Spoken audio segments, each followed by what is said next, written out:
Hey everybody, what's going on? Thanks for stopping by and digging into the card pile. Today's video is kind of downbeat, kind of sad, but I'm going to have fun with it as much as I can because today we're going to remember one of my favorite Cubs players of all time, the great Ryne Sandberg. And I'm going to start off by just showing some cards of mine that are some of my favorites of his. He's one of my favorite Cubbies of all time, right up there with Bill Buckner and Jody Davis and Larry Boa. I dug Larry Boa, but it was always Buckner and then Sandberg since he came to the Cubs. He started really turning it on in 1983, and his rookie year was 82 when he was with the Phillies and the Cubs, and he was traded to the Cubs for Ivan DeJesus along with Larry Boa.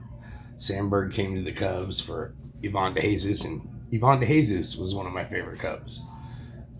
Cubs are my favorite team, so I liked all their players. But Sandberg, Buckner, Jody Davis, Larry Boa, Ron Say, Gary Woods, all them guys were great. Loved them all. But Sandberg was right up there with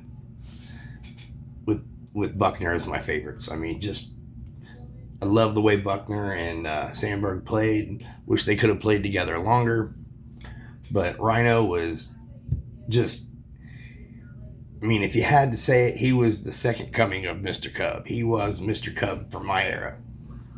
At least, you know, all the Cubs fans. And me too. He was the man. He was the man. So anyway, I'm just going to show some cards, and I got a couple little stories about meeting Ryno 3 times. But let's just, as a kid, but let's just go through some cards real quick. This one was pretty cool. The blueprint, as I like to call it. It's a pretty cool card, you know. And then here's the back of it.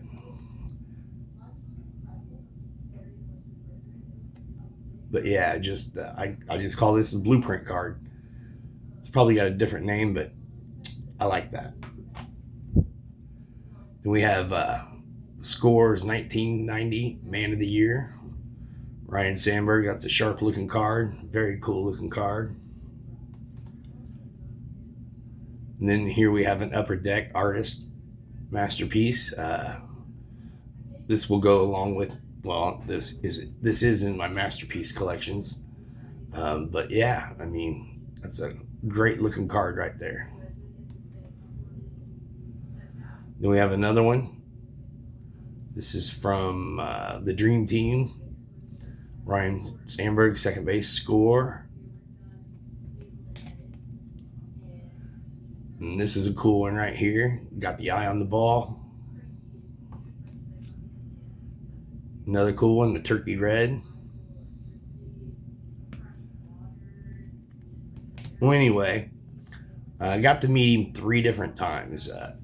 2 times at a Cubs convention here in Lafayette when I was a kid, and those were pretty sweet.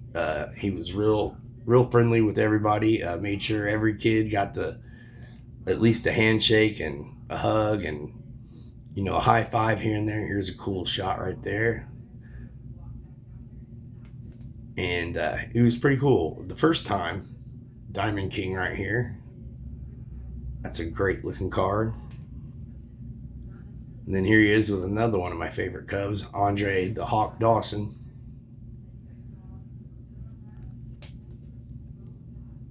Look at the oversized glove. I love this card.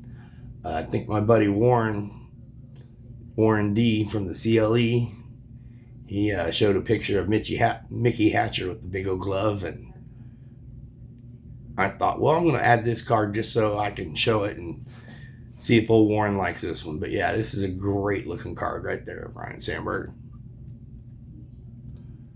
Then we have the Upper Deck Legendary Cuts, Ryne Sandberg.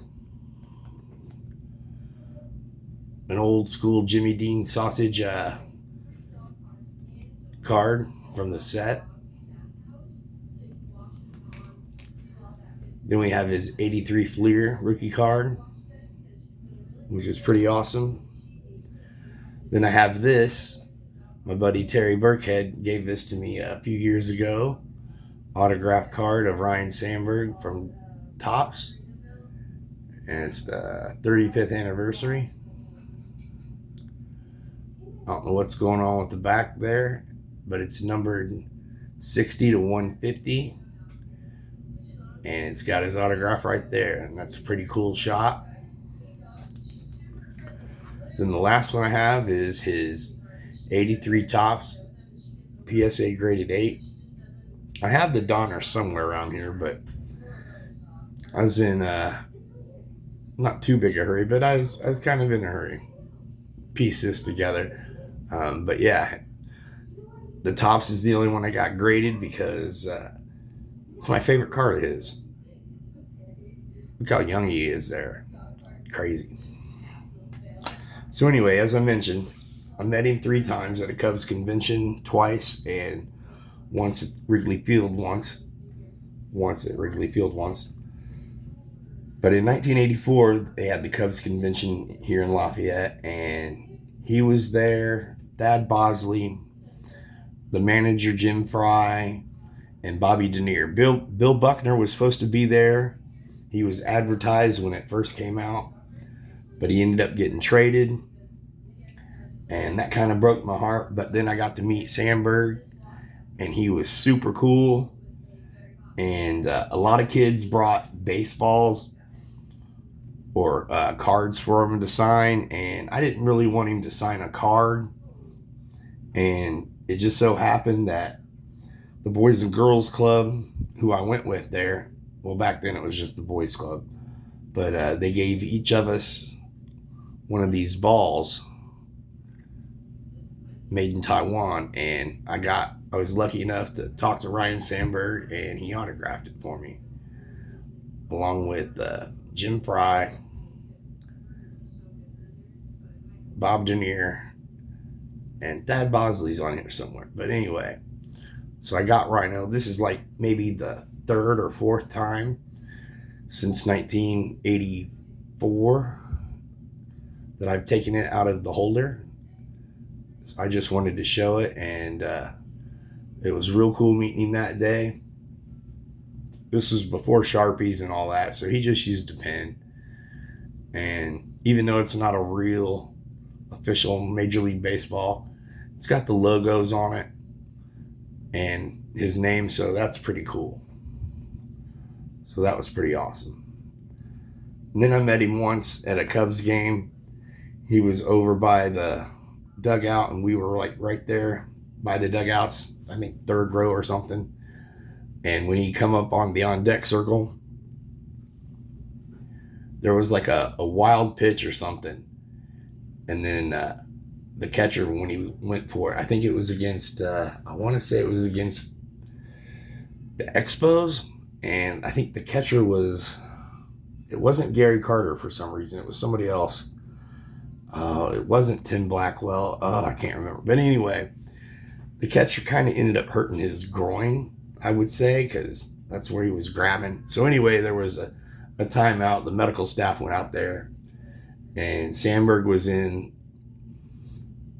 the on-deck circle, and he just happened to, while there was a break, come over, walked over to the wall there, and about 6-7 of us kids just rushed right up there, and he started talking, and he said, "Hey, if you," and talked about hopefully he can get a hit at the next at bat, and he did. He ended up getting a double, so that was pretty cool, And when he came back after he didn't score, unfortunately, ended up hitting the guy behind him. I can't even remember, hit into a double play, so he was walking off, and one of the kids that was in our group yelled, "You'll get him next time," and he looked at us and he's like, you bet I will. So that was pretty funny and pretty cool.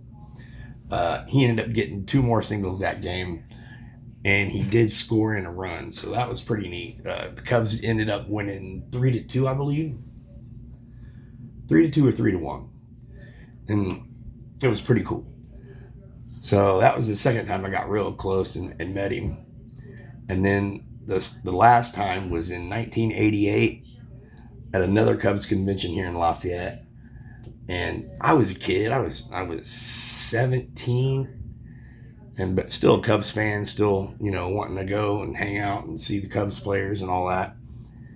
And so we go there, and he's there, and I didn't know much about autographs and stuff like this. And he's like, "Hey, you got anything for me you want me to sign?" I was like, "No, you signed something. You signed a ball for me back in 1984 when I was younger, and it's just cool to meet you again." He goes, "Oh, that's cool. I appreciate it." And I told him how I really liked how him and Shawan Dunston made a good double play combination, and he gave Shawan some props, and that was pretty good. And then I kind of mentioned that, man, I wish Bill Buckner was still with you guys. And he said he liked Bill. He just wasn't there long enough for him to get to know him really well, but he did like him. So I thought that was pretty cool. He talked about Bill Buckner. And then again, he asked me, "If you sure there's nothing you want me to sign or anything?" I was like, "I didn't really bring nothing." He says, "Well, hold on a minute." And he goes over to the table where some Cubs representatives were and some other people. And he comes back over to me, and he's holding something, and he hands it to me. And he goes, "Well, here, take this and play this anytime you're listening to us on the radio or watching TV." And it's a cassette, and it's the one and only More or Less official Cubs party album on cassette. And I should have had him sign it, but I was just pumped for him to get it. And just to meet him again and all that. So this is from 1987. And so that was a pretty cool memory, I mean, that's actually better than getting the autograph, I think. Or at least the second autograph. Let's not kid ourselves.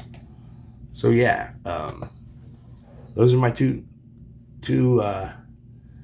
Cubs convention run-ins with Mr. Sandberg, and a little anecdote about seeing him at a game, and he took time out to come over to the wall and talk to us kids, and that was pretty sweet. As I mentioned, he one of my favorite players of all time. Go Cubs, and he's a Hall of Famer. He was really cool all 3 times I got to interact with him, and it just sucks that he's gone, man. I mean, 65's kind of young, but things happen. But I'll always remember meeting him, high-fiving, and just odd enough, he handed me a cassette since I didn't have nothing, or I wasn't interested in another autograph since I had the ball. So that was pretty cool, and he was real understandable that, he wasn't like, "But what, you don't want an autograph from me?" He wasn't all pretentious and shit like that. It was just, he was real down to earth, and he took the time, since I didn't really want anything from him. He's like, "You know what?"